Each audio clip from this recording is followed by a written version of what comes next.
Dans les ruelles poussiéreuses de Lubumbashi, où le soleil ardent cuisait la terre rouge et où l'espoir se fanait souvent avant l'aube, vivaient trois jeunes hommes liés par une amitié forgée dans le creuset de la pauvreté. Il y avait Michel, dont le visage habituellement jovial portait désormais l'ombre de l'inquiétude, car sa mère, son roc, sa lumière étaient alités, consumés par une fièvre mystérieuse que les maigres économies de la famille ne pouvaient endiguer. Chaque toux déchirante de sa mère était un coup de couteau dans le cœur de Michel, le rappel constant de son impuissance. Il y avait ensuite Jean-Pierre, un jeune homme au regard rêveur dont le cœur était rempli d'un amour profond pour Marie, une jeune femme douce et belle dont la main ne pourrait être sienne sans la lourde dot que réclamait sa famille. La perspective de perdre Marie au profit d'un homme plus fortuné le rongeait, transformant ses nuits en un tumulte d'angoisse silencieuse. Enfin, il y avait David, l'intellectuel du trio, dont la soif d'apprendre n'avait d'égal que la précarité de sa situation. Son rêve de franchir les portes de l'université, d'échapper au cycle de misère qui emprisonnait sa famille, s'éloignait chaque jour un peu plus, faute de moyens pour payer ses études. Ensemble, ils formaient un tableau poignant de la jeunesse congolaise, brillante et pleine d'aspiration, mais constamment heurtée par le mur implacable du manque. Leur journée était rythmée par la recherche de petits boulots, souvent ingrats et mal payés, qui suffisaient à peine à calmer la faim lancinante. Leur nuit, passée sous les toits de fortune, était bercée par les murmures des espoirs et des frustrations partagées. Un soir, alors que le soleil se couchait, peignant le ciel d'une palette de couleurs flamboyantes qui contrastait cruellement avec la grisaille de leur existence, les trois amis se retrouvèrent assis sous le manguier centenaire qui trônait au milieu de leur quartier. L'air était lourd du parfum des fleurs de frangipanier et des odeurs de cuisine qui s'échappaient des huttes voisines. Le silence s'installa, un silence pesant, chargé des soucis qui les accablaient. Ce fut Jean-Pierre qui le rompit, sa voix hésitante. « Mes amis, je ne sais plus quoi faire. Marie, ses parents attendent une réponse. Un autre homme, un commerçant aisé lui fait la cour. Si je ne trouve pas l'argent de la dot, je la perdrai. Ma vie n'aura plus de sens sans elle. » Ses yeux brillaient de larmes contenues, et Michel posa une main réconfortante sur son épaule. « Je comprends ta douleur, Jean-Pierre, » murmura Michel, sa propre angoisse faisant écho à celle de son ami. « Ma mère, elle s'affaiblit de jour en jour. Les tradipraticiens du quartier ont fait de leur mieux, mais rien n'y fait. J'ai entendu parler d'un médecin en ville, mais les consultations et les médicaments coûtent une fortune. Si je ne trouve pas cet argent, je risque de la perdre aussi. » Sa voix se brisa, et un sanglot rauque s'échappa de sa gorge. David, habituellement le plus optimiste, laissa échapper un soupir. « Et moi, mes inscriptions à l'université approchent à grands pas. J'ai travaillé dur, j'ai obtenu de bonnes notes. C'est toute ma chance de m'en sortir, d'aider ma famille un jour. Mais où trouver l'argent ? Mon père fait de son mieux comme maçon, mais ses maigres revenus suffisent à peine à nous nourrir. Mon rêve risque de s'envoler, comme tant d'autres avant lui. » Un long silence suivit ces confessions déchirantes. L'ombre du manguier s'allongeait, enveloppant les trois amis dans une étreinte mélancolique. C'est alors que Jean-Pierre, dont le désespoir semblait lui donner une audace nouvelle, proposa une idée qui fit frissonner Michel. « J'ai entendu dire, » commença-t-il, sa voix basse et pleine d'hésitation, « qu'il existe des moyens, des chemins détournés pour obtenir de l'aide. Certains parlent d'un marabout puissant, loin d'ici, qui pourrait nous accorder la richesse en échange de... » Il s'interrompit, craignant le jugement de ses amis. David, dont les yeux s'étaient illuminés à l'évocation de la richesse, le pressa de continuer. « En échange de quoi, Jean-Pierre ? Dis-le, nous. Nous sommes au bord du gouffre, nous n'avons plus rien à perdre. » Michel, cependant, sentit un froid glacial lui parcourir l'échine. Il avait grandi dans la foi chrétienne, bercé par les histoires de la Bible et les enseignements de son pasteur.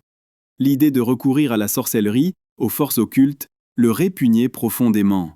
« Jean-Pierre, David !» dit-il, sa voix ferme malgré l'inquiétude qui le rongeait. « Vous savez ce que l'Écriture dit à ce sujet ? Nous ne devons pas chercher de l'aide auprès de ces puissances des ténèbres. C'est un chemin dangereux qui mène à la perdition. Nous devons avoir confiance en Dieu, prier, travailler dur. Il trouvera un moyen de nous aider. » Jean-Pierre ricana, un sourire amer sur les lèvres. « Dieu, Michel, où était ton Dieu quand ta mère est tombée malade ? Où était-il quand mes parents ont exigé une dot exorbitante pour Marie ? Où était-il quand tes rêves d'université ont commencé à s'éloigner ? Nous avons prié, Michel, nous avons attendu. Et qu'avons-nous obtenu ? Rien que plus de souffrance et de désespoir. » David acquiesça, son visage fermé. « Jean-Pierre a raison, Michel. Nous ne pouvons pas rester les bras croisés à attendre un miracle qui n'arrivera peut-être jamais. Nous devons prendre notre destin en main, même si cela signifie emprunter des chemins que nous n'aurions jamais imaginés. » Michel se sentit seul, isolé par la détermination désespérée de ses amis. Il les regarda, les yeux remplis de tristesse et d'une profonde appréhension. Il savait que le chemin qu'ils envisageaient de prendre était semé d'embûches et de dangers, un chemin dont le prix à payer pourrait être bien plus élevé que la richesse qu'ils espéraient obtenir. « Je vous en prie, mes amis, dit-il, sa voix suppliante, ne faites pas ça. Je sais que vous êtes désespérés, mais il doit y avoir une autre solution. Nous pouvons chercher de l'aide auprès de la communauté, auprès de l'Église. » « L'Église !» ironisa Jean-Pierre. « Que peuvent nous offrir les quelques pièces que les fidèles donnent chaque dimanche? Cela ne suffira jamais à payer la dot ou les soins de ta mère. »« Et la communauté !» ajouta David avec un ton de découragement. « Tout le monde ici est aussi pauvre que nous. Ils se battent déjà pour leur propre survie. » Michel sentit les larmes lui monter aux yeux. Il était déchiré entre son amour et son inquiétude pour ses amis et sa foi profonde qui lui interdisait de cautionner une telle démarche. Il savait que s'il persistait dans leur décision, il ne pourrait pas les suivre. Sa conscience ne le lui permettrait pas. Le débat se prolongea tard dans la nuit, sous la douce lumière de la lune qui filtrait à travers les feuilles du manguier.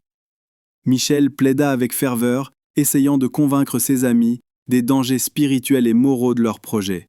Il leur parla des conséquences terribles qui pouvaient découler de pactes avec les forces obscures, des histoires qu'il avait entendues, des mises en garde de son pasteur.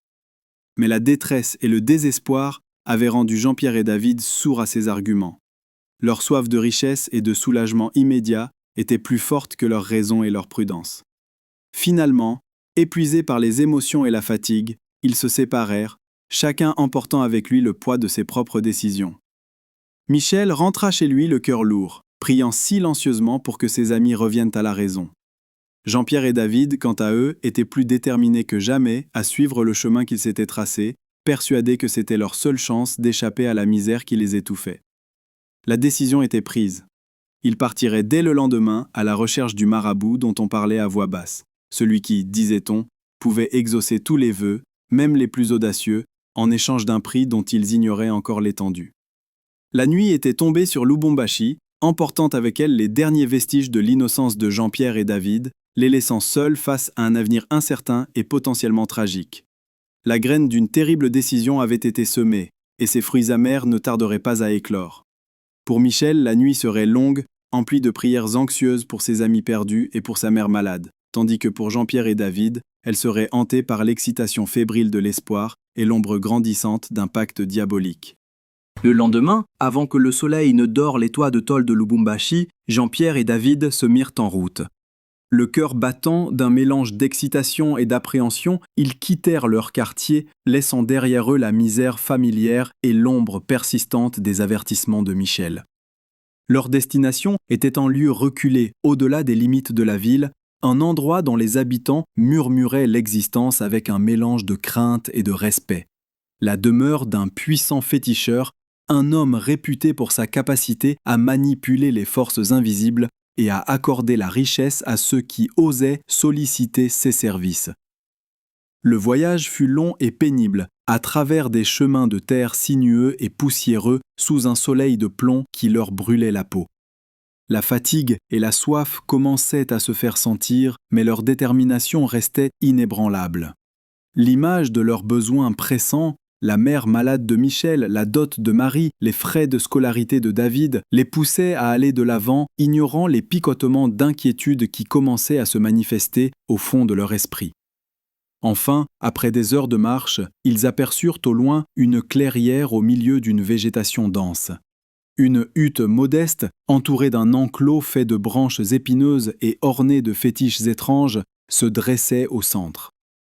Une fumée épaisse et âcre s'échappait d'un feu qui brûlait devant l'entrée, emplissant l'air d'une odeur étrange et entêtante. C'était là, au cœur de cet endroit isolé et mystérieux, que résidait celui qu'ils étaient venus chercher. Le féticheur, un homme au regard perçant et au visage buriné par le temps, les attendait assis sur une natte devant sa hutte.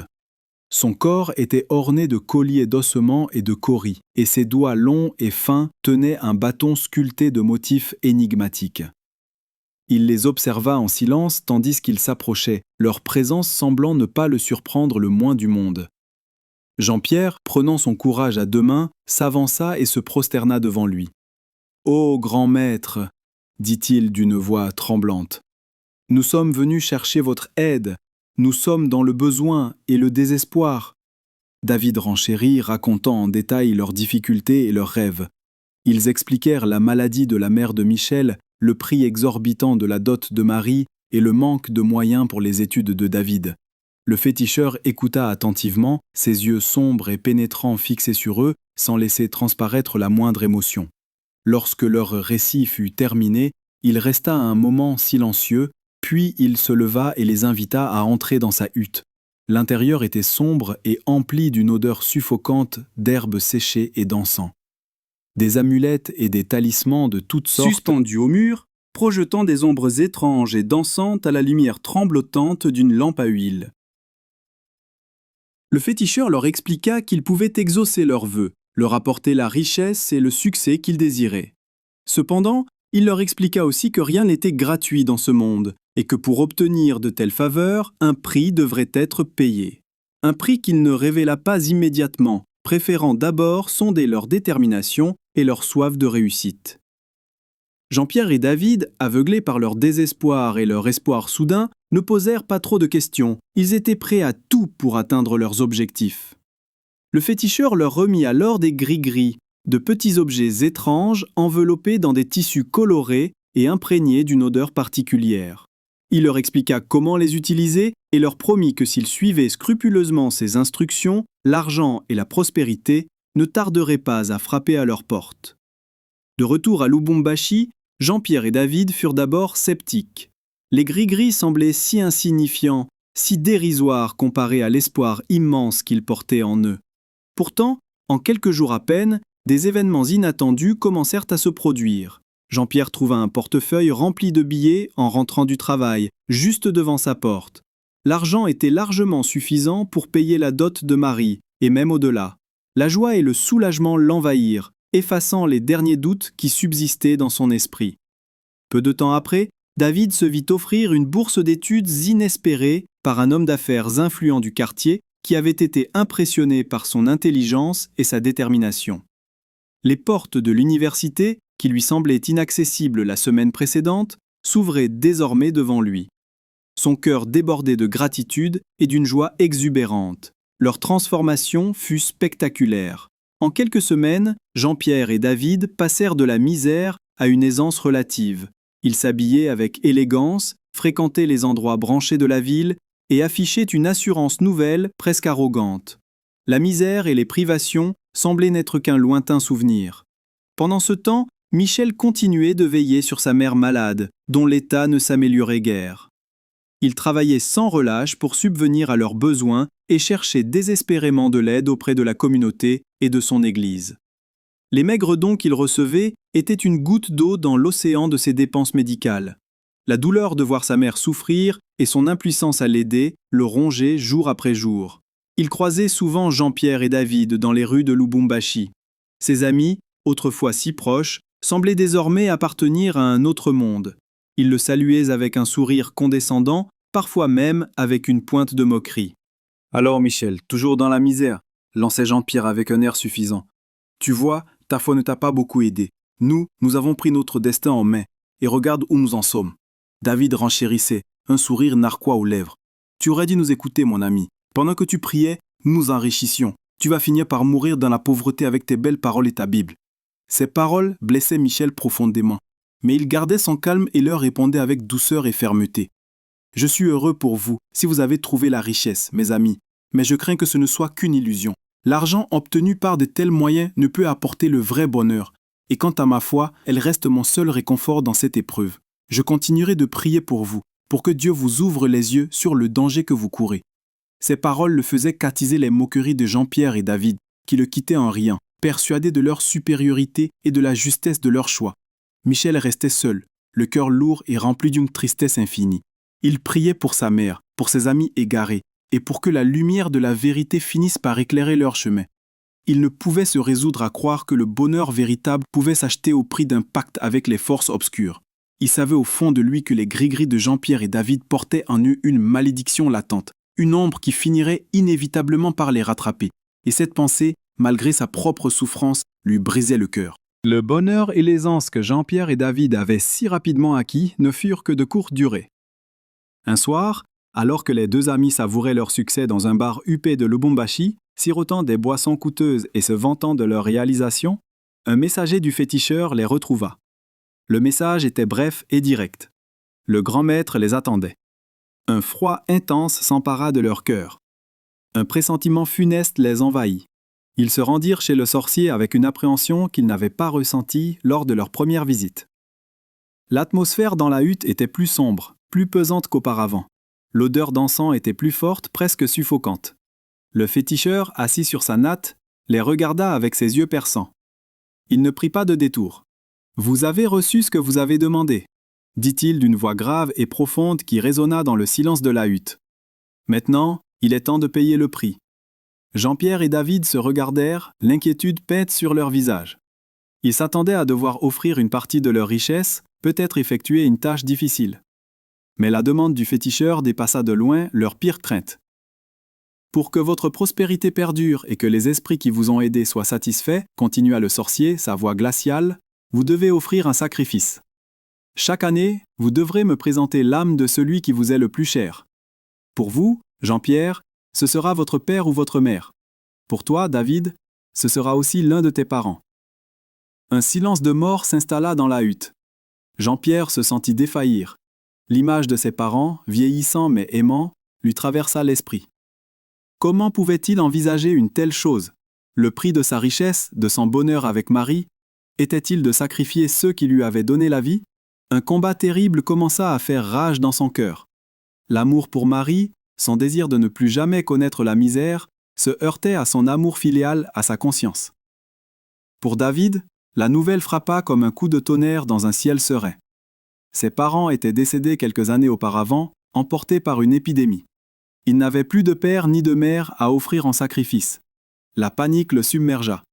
Il balbutia, essayant d'expliquer sa situation au féticheur. Le sorcier l'écouta sans la moindre expression de compassion sur son visage. « Tu as bénéficié des mêmes faveurs que ton ami, » dit-il finalement, sa voix dure comme la pierre. « Si tu ne peux offrir le sacrifice demandé, c'est que ta dette ne peut être payée. Les esprits ne toléreront pas cela. La conséquence sera terrible. » La menace plana dans l'air, lourde et sinistre.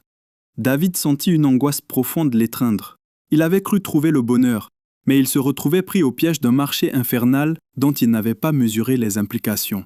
Les jours qui suivirent furent un véritable cauchemar pour Jean-Pierre et David. Jean-Pierre était hanté par le dilemme atroce auquel il était confronté. Il aimait Marie plus que tout au monde, mais l'idée de sacrifier l'un de ses parents le torturait. Il passait des nuits blanches, le corps tremblant de fièvre, incapable de prendre une décision. Son bonheur nouvellement acquis était empoisonné par cette perspective horrible. Pour David, la situation était encore plus désespérée. Il sentait une présence maléfique l'entourer, le narguer. Des voix étranges murmuraient dans sa tête. Des visions terrifiantes hantaient ses nuits.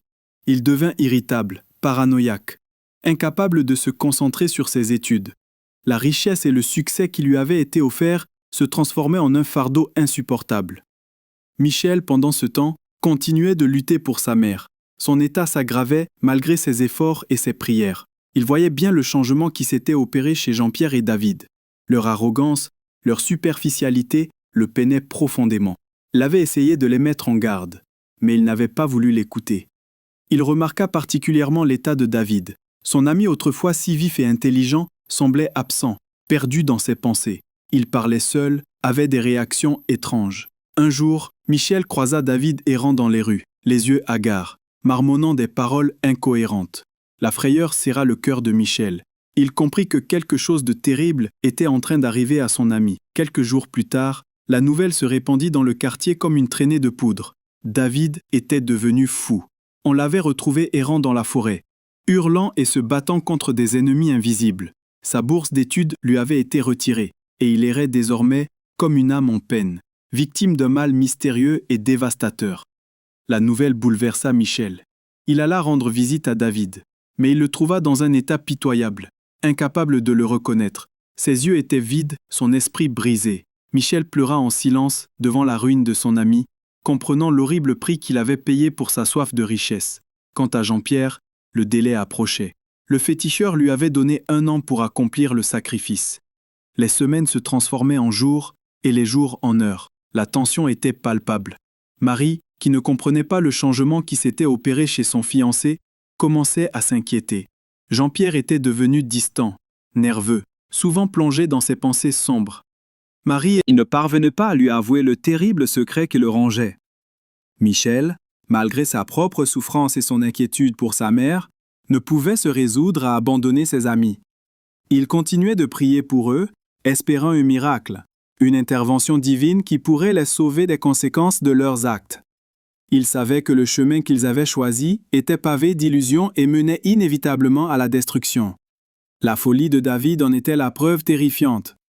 Et il craignait terriblement le sort qui attendait Jean-Pierre, pris au piège d'un pacte qu'il avait conclu dans un moment de désespoir. L'ombre du féticheur planait désormais au-dessus de leur vie, annonçant une fin tragique et inéluctable. Les 2 semaines qui restaient à Jean-Pierre avant la date fatidique pesaient sur lui comme une montagne. Chaque jour était une torture, chaque nuit un cauchemar.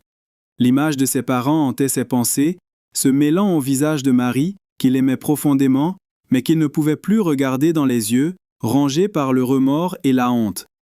Il avait goûté à la richesse, mais elle avait un goût amer de sang et de souffrance.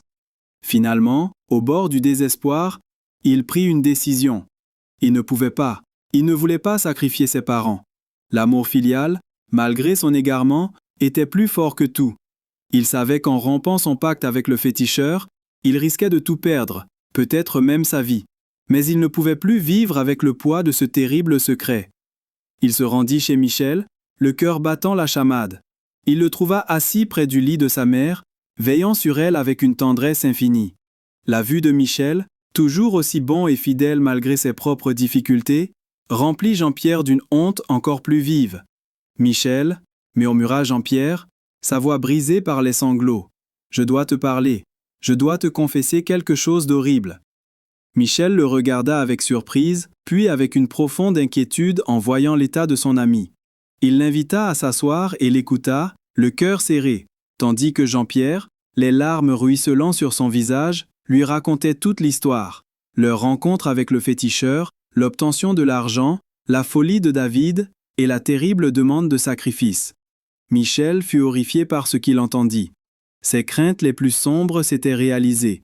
Il prit la main de Jean-Pierre, ses yeux remplis de compassion. « Mon ami, dit-il doucement, ce que vous avez fait est grave, très grave. Mais il n'est jamais trop tard pour se repentir et demander pardon à Dieu. » Ensemble, ils décidèrent d'aller voir le pasteur de leur église. Le pasteur, un homme sage et pieux, écouta leur confession avec une profonde tristesse. Il leur expliqua la gravité de leurs péchés, mais il leur rappela aussi la miséricorde infinie de Dieu, prêt à pardonner à ceux qui se repentent sincèrement. Le pasteur accepta de les aider. Il organisa une cérémonie de prière et de délivrance pour David, qui errait toujours dans un état de démence profonde. Michel et Jean-Pierre étaient présents, priant avec ferveur pour la guérison de leur ami. La cérémonie fut intense, remplie de prières, de chants et de paroles d'exorcisme. Les esprits mauvais qui tourmentaient David semblaient résister, mais la foi et la persévérance du pasteur et de ses fidèles finirent par triompher. Lentement, très lentement, un regard de lucidité revint dans les yeux de David. Il reconnut Michel et Jean-Pierre et des larmes de joie et de soulagement coulèrent sur son visage. La folie qu'il avait emprisonnée pendant des semaines s'était enfin dissipée par la grâce de Dieu. Quant à Jean-Pierre, le pasteur l'aida à se repentir sincèrement de ses actes. Il lui conseilla de renoncer à l'argent qu'il avait obtenu par des voies impies et de chercher le pardon auprès de ses parents. Jean-Pierre suivit les conseils du pasteur avec humilité et soumission. Il rendit l'argent qui lui restait et demanda pardon à ses parents pour avoir même envisagé un tel sacrifice. Ses parents, bien que profondément choqués par sa confession, lui pardonnèrent, touchés par son repentir sincère. La vie de Jean-Pierre ne retrouva pas immédiatement son faste d'antan. Il dut travailler dur pour subvenir à ses besoins et à ceux de Marie. Mais il avait retrouvé la paix intérieure et la pureté de sa conscience. Il avait compris que la vraie richesse ne se mesurait pas en argent, mais dans la foi, la famille et l'amour de Dieu. Quant à Michel, sa mère finit par succomber à sa maladie malgré toutes ses prières et ses efforts. La douleur de perdre sa mère fut immense, mais il trouva du réconfort dans sa foi et dans le soutien de sa communauté. Sa fidélité à Dieu, même dans l'épreuve, ne resta pas vaine. Bien qu'il n'ait pas recherché la richesse, Dieu bénit son travail et sa persévérance. Au fil du temps, il trouva un bon emploi et sa situation financière s'améliora considérablement. Il aida Jean-Pierre et David à se reconstruire et resta un ami fidèle pour eux deux. L'histoire de Michel, Jean-Pierre et David devint une parabole dans leur quartier, un rappel poignant des conséquences de nos choix et de la puissance de la foi. Ceux qui avaient cherché la richesse par des voies obscures avaient goûté à un bonheur éphémère et avaient failli perdre leur âme. Celui qui était resté fidèle à ses principes, même dans la pauvreté et la souffrance, avait finalement été béni abondamment. À Lubumbashi, sous le soleil ardent qui continuait de baigner la terre rouge, on se souvenait de cette histoire comme d'un avertissement et d'un témoignage de la grâce divine. Elle rappelait que la véritable richesse réside dans la foi, l'amour et la fidélité à Dieu, et que les chemins détournés, aussi séduisants soient-ils, mènent souvent à la ruine et au désespoir. Michel, en continuant de vivre selon les principes de sa foi, devint un exemple de persévérance et de bénédiction, prouvant que même dans les moments les plus sombres, la lumière de la foi peut guider nos pas vers un avenir meilleur.